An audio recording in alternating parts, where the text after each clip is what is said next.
A TikTok influencer murdered by a Mexican cartel in the middle of a live stream. Gangland shooting in a kebab restaurant in Sydney, Australia. All of that and much more in this week's edition of Organized Crime News Weekly.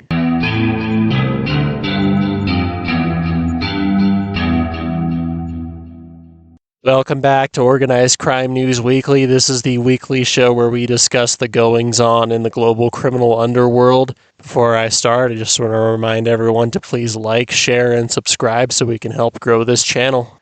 Shooting occurred this past Monday in a kebab restaurant in Sydney, Australia, when two armed masked men entered the restaurant with guns blazing. 3 people were injured in the shooting, one of them being a woman employed at the restaurant who was shot a couple of times in the torso. One of the other injured individuals was a man named Samimjan Azari, who was the main target of the gunman. Azari was shot in the arm and shoulder as he hid behind chairs at the table he was seated at. This has been the second attempt on Azari's life just this year. He is a senior figure in the Alameddine organized crime network. The Alameddines are a family originally from Lebanon and are said to be top players in Sydney's drug trade. The Alameddines have constantly been at war with other criminal groups for the past few years. From approximately 2020 to 2022, they fought a war with their arch rivals, the Hamzi family, which saw numerous murders occur, including those of innocent civilians caught in the crossfire. Ultimately, the Alameddines prevailed in that war. Since this year, however, they have become embroiled in another conflict with the KVT gang, a group that they had once been allied with. This conflict is believed to be at the root of the shooting this past Monday in Sydney. Just last month, Azari, the main target of this shooting, was targeted while riding in a car along with a couple of other individuals. When their car had stopped at a red light, another car pulled up alongside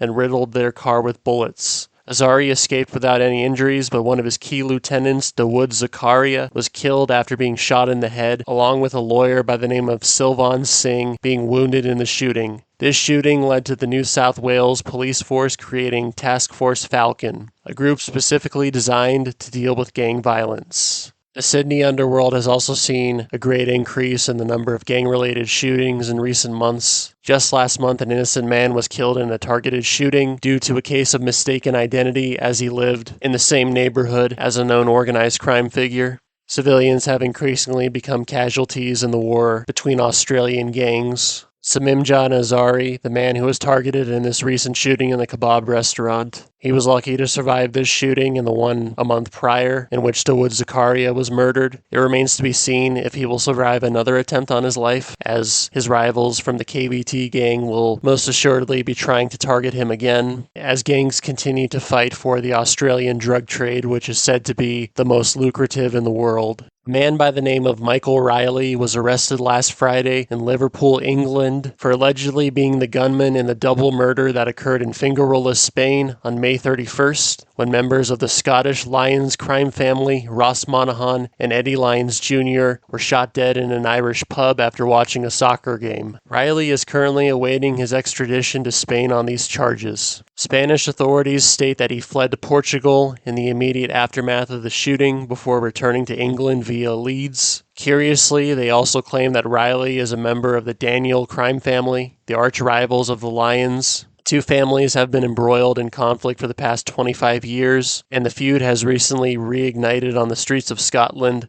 with multiple firebombings and violent assaults occurring as part of a larger war between Edinburgh drug kingpin Mark Richardson and Dubai-based kingpin Ross McGill. However, in the immediate aftermath of the double murder in Fingerola, Scottish police were quick to determine that this feud between the Daniel and Lyons families has nothing to do with the shooting. However, the Spanish police have been stating otherwise, despite the fact that they have not provided any evidence to show a connection between Riley and the Daniel family. The Daniel family has been greatly weakened in the past decade, and Scottish police believe that they no longer had the capability to strike back hard at the Lyons family, who have only grown much stronger in recent years, in part because of their strong alliance with the Kinahan cartel. They also discount the involvement of the Daniel family due to the professionalism of the hit, where the shooter was in and out of the pub in about 20 seconds. But the exact perpetrators of this murder remain unknown, despite the fact that the Lyons family have recently reignited their feud with the Daniel family back in Scotland. The arrested man, Michael Riley, is a complete unknown at this point. It's unknown exactly how he would be connected to this feud, being that he's from Liverpool, England, and appears to have no ties to Scotland as of yet that have been discovered. Fallout from this murder is sure to have great consequences that haven't played out yet.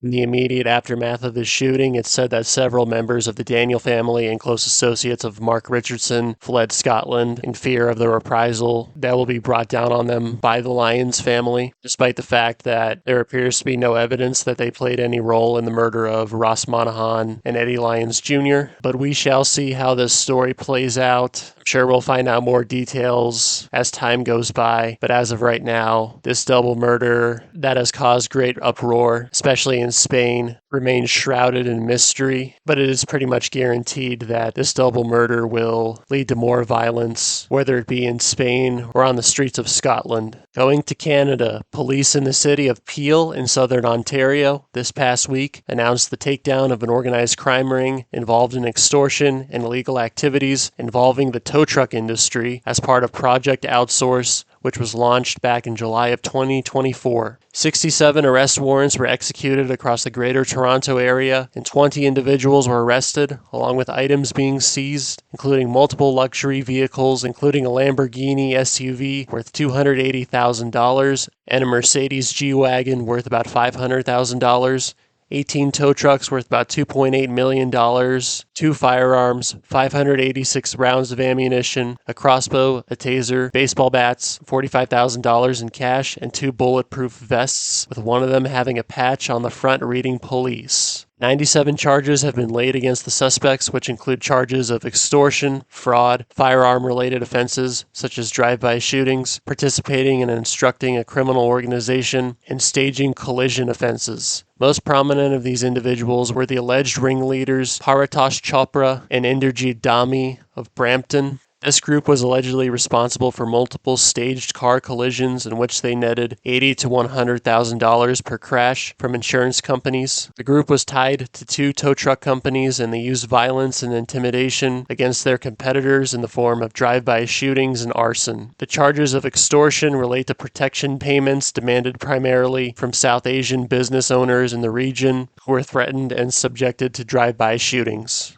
Toronto has seen a dramatic uptick in violence relating to the tow truck industry since 2023, with multiple acts of murder, shootings, extortion, and arsons occurring between individuals linked to different firms over routes. 2024 saw 63 shootings occur related to these disputes. Just this past March, an incident occurred where 3 masked men entered a packed Toronto pub on its opening night, and 2 of the men proceeded to open fire, with one of them being armed with an assault rifle. Luckily, no one was injured in this attack, and the shooters were subsequently arrested, and it's now thought that this shooting may have links to disputes with the towing industry, as prior to this attack, this same group of shooters were responsible for multiple drive-by shootings on tow yards, in which a couple of individuals were shot and wounded. When you think of organized crime, you don't usually think of competition over the tow truck industry. As I said, this is a pretty new development that has hit Ontario and the surrounding areas of Toronto pretty hard in the past couple of years. And this group in particular also engaged in protection rackets against South Asian business owners.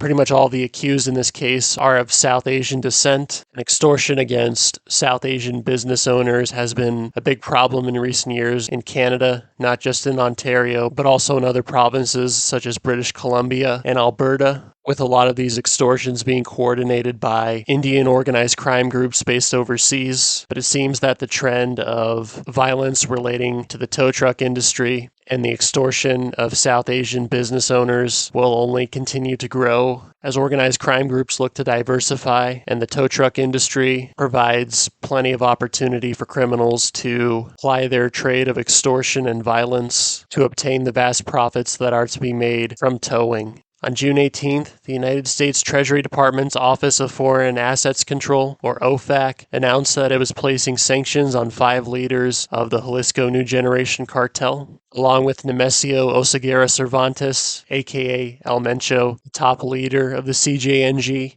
One of the sanctioned individuals was announced as Ricardo Ruiz Velasco, who is described as a senior lieutenant close to El Mencho, who is responsible for the CJNG's public communications and propaganda. He is also said to lead a CJNG Special Forces unit known as Grupo Elite that is active in the state of Guanajuato, where the CJNG is fighting a war against the rival Santa Rosa de Lima cartel. The reason I'm talking about Ricardo Ruiz Velasco in particular is that he has been tied to a particular high-profile event that occurred just last month. He is the prime suspect in the murder of TikTok influencer Valeria Marquez, who was gunned down just last month in a beauty salon in Zapopan, Jalisco, while in the middle of a live stream. A little bit of a background on Marquez, the murdered TikTok influencer. She became well known after winning a Mexican beauty pageant in 2021. And prior to her death, had built up a following of over 100,000 followers on TikTok and more than 200,000 followers on Instagram. She stated just prior to her death that she was waiting at the salon for a courier to deliver a gift. In events that were all captured on camera, Marquez was approached by 2 men on motorcycles at the salon who asked her if she was Valeria. When she replied yes, one of the men pulled out a gun and shot her at least twice before both of them fled the scene. The live stream showed her grabbing her chest and belly before collapsing into a chair before another woman grabbed her phone and ended the live stream. The motive for her murder remains unknown, but it has since been revealed that Marquez was a romantic partner of Ricardo Ruiz Velasco. Some sources claim that Ruiz became furious at all the expensive gifts that Valeria received from her social media followers.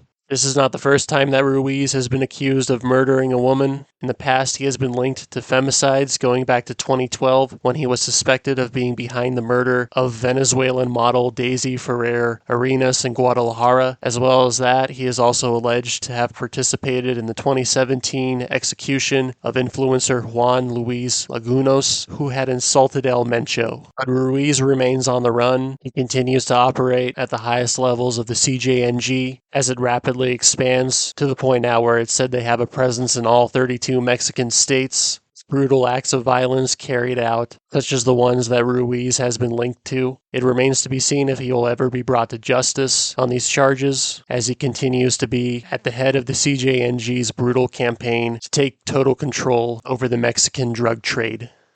All right, that's going to do it for this week's edition of Organized Crime News Weekly. Thank you so much for tuning in. I'll be back next week to report on more stories concerning the global criminal underworld. Thank you so much for tuning in.